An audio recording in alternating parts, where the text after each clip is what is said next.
Hi vlog! Welcome to my guys! Masayang araw! Joyful day! Amazing day! Happy day! And wonderful day sa inyong lahat! Wow. Para sa iba na ngayon pa lamang napadpad dito, ako nga pala si Jex Dumalaon, ang Toyota Cubao, ang walang kapares at nag-iisang katrupang tunay. At sa wakas, nakapag-upload na rin ulit tayo. Game na, usapang salesman na. Dalawang uri lang ng salesman ang kinikilala ko. Una, isang magaling magbenta, at pangalawa, isang napakatiyaga magbenta. At oo, lahat naman nahihirapan sa umpisa. Lahat naman dumaan dyan at aminado ako. Pero sa tagal ko na sa larangan na to, wala pa kong nami-meet na salesman na ayaw kumita. Tamad at mahilig maglugaw, marami niyan. Naniniwala ka ba na ang mga mahuhusay at mga totoong veteranong salesman ay hindi mo matatagpuan sa loob ng isang pribadong establishmento o gusali? Ang mga totoong living legendary salesman, sa paningin ko, ito ang magsisilbing patunay. Dahil ba lahat kaya? Magkagin tatlo ah. Magkano ba isa? Ha? Nag-price increase ka na naman. Nakaraan, 25 lang eh. 27 isa na kagad. Ang bilis ah.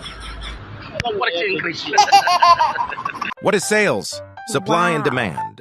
Simpleng sagot sa simpleng tanong. Gusto mo magka-sales? Dalawang bagay lang din yan.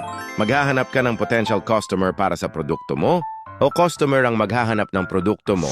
Depende yan sa industry na kinabibilangan mo.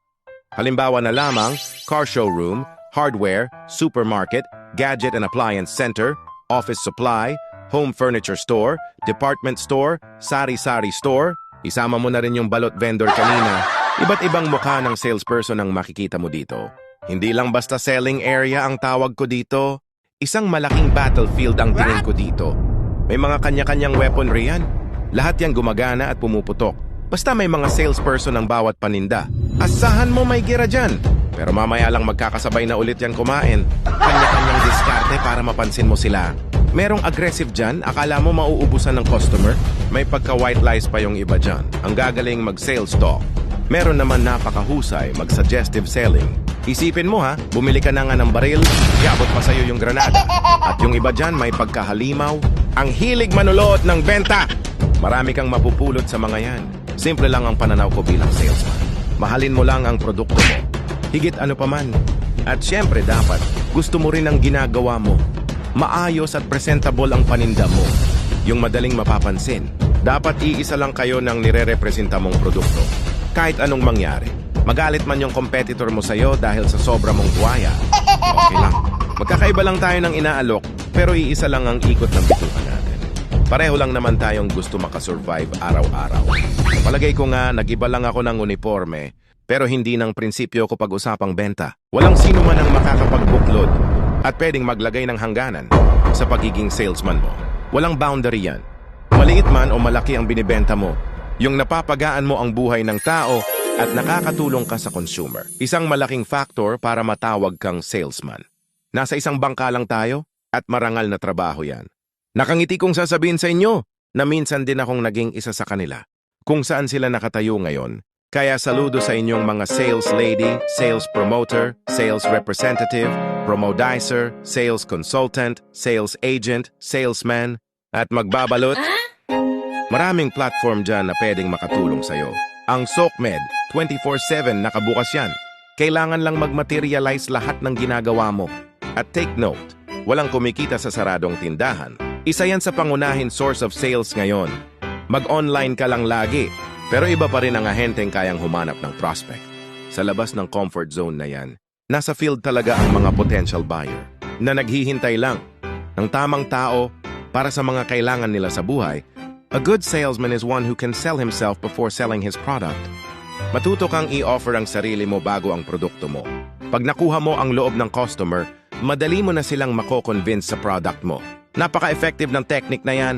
Sa larangan na to, dapat alam mo rin kung anong halaga mo sa ibang tao. Pareho dapat sa binibenta mo. Kung iisipin, mahirap talagang bumuo ng network, humanap ng panibagong prospect, at bumuo ng kaugnayan sa iba, araw-araw, buwan-buwan, at taon-taon. Kailangan mo ng matinding motibasyon para magpatuloy at mapalawak mo palalo ang connections mo. Kailangan mo mag-effort at mag-extra miles para makapuntos. Gawin mo yan ng walang pag-aalinlangan. Lalo na kung gusto mo talaga ang trabaho na to. Hindi naman talaga madali to. Tulad na lamang ng tanong lagi ng tao. Ang dami mong benta. Marami ka sigurong pera. Pinoy talaga. Colette, alam mo bang ang mga tipikal na Pilipino ay madaling kausap? Ayaw nila ng marami ka pang cheche-bureche o introduction. Straight to the point! Bibili lang naman sila ng gusto nila. Huwag mo na ikwento ang history ng tornilyo kung paano nagawa yan. Mga mahahalagang detalye lang ang kailangan nila. At syempre asahan mo hihingi ng freebies yan. Walang duda Pilipino talaga yan.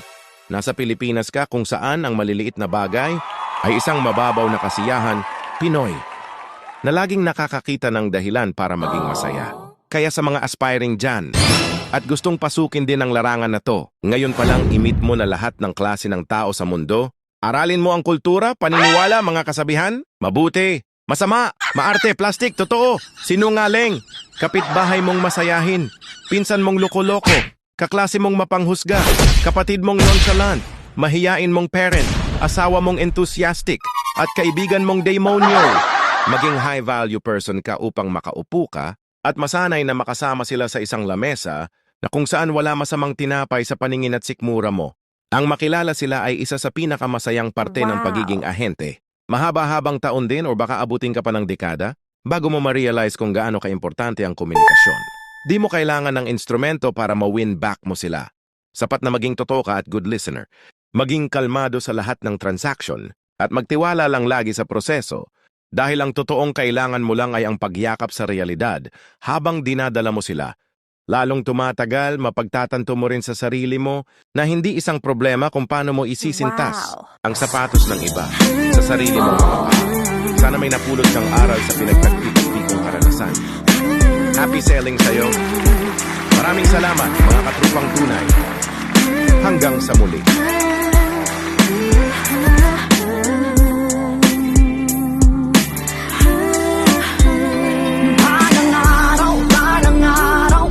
Sa akin ay ayon din. Dahan-dahan, dahan-dahan, tamang pagkakataon ay darating.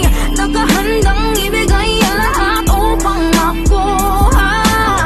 Marating ko man ang nais, puntahan ay di maluluna. Malayo na pero alam ko na malayo pa, kaya wala sa pipilian ngayon ang matalo pa. Dahan-dahan na inaral, pinanalo ang laro. Naramdaman ngayon ang pinangakong paglago. Lilimot pa rin pero